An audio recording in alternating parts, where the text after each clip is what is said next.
What's up everyone? Welcome to Ashley Talks Movies. Today's video is a review of Saturday Night. Directed by Jason Reitman, the movie shows what happened behind the scenes in the 90 minutes leading up to the premiere of Saturday Night Live on October 11th, 1975. Before I jump into the review, do me a favor, like, comment, and subscribe so you don't miss any of the videos I post here on the channel. Now, this movie comes out just in time for the 50th anniversary of Saturday Night Live, a show that has solidified itself as a cultural landmark. It has shaped pop culture, and it's also launched the careers of many comedians and actors. Saturday Night basically pays tribute to the show by going back to the beginning, to the night of the first broadcast, more specifically, the 90 chaotic minutes before the premiere. This movie is filled with nods and references that both passionate and casual SNL fans will notice and appreciate, and even though I'm more of a casual fan, I found this movie to be very entertaining. At its core, it's an underdog story, and it's very clear from the beginning that the show didn't have a lot going for it.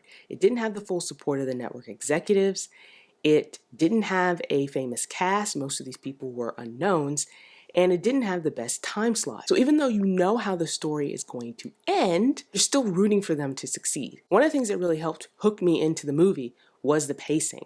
And once it gets going, it just doesn't stop. The way it's shot really helps with the hectic, chaotic energy this movie has.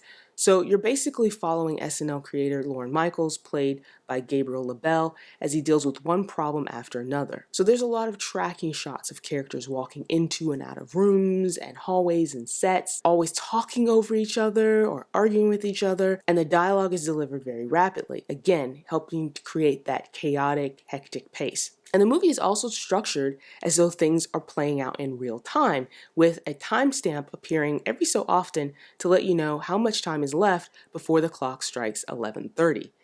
It really makes you feel the anxiousness that the characters have as the minutes tick by. Saturday Night also has a great cast, and I imagine it can't be easy for actors to portray real people, especially real people who are so famous, because, those portrayals come with certain expectations. But I think everyone did a really good job with their performances, and some of those performances were really spot on. Take Dylan O'Brien, for instance. He plays Dan Aykroyd, and although he doesn't really resemble Aykroyd, the way he plays him, the way he speaks, and his mannerisms definitely mirror Aykroyd. There's some other notable performances in the movie, including Matt Wood as John Belushi, Ella Hunt as Gilda Radner, and Matthew Rhys as George Carlin, who's guest hosting that night. Now, even though I really enjoyed this movie, and it was nice seeing, these SNL greats being brought to life in this way, I will say the movie's biggest problem is that it shortchanges its characters. Maybe it's partly due to the way the story is structured, but most of the characters don't really get to flourish, and they come off as one-dimensional. This is especially true of the female characters in the movie.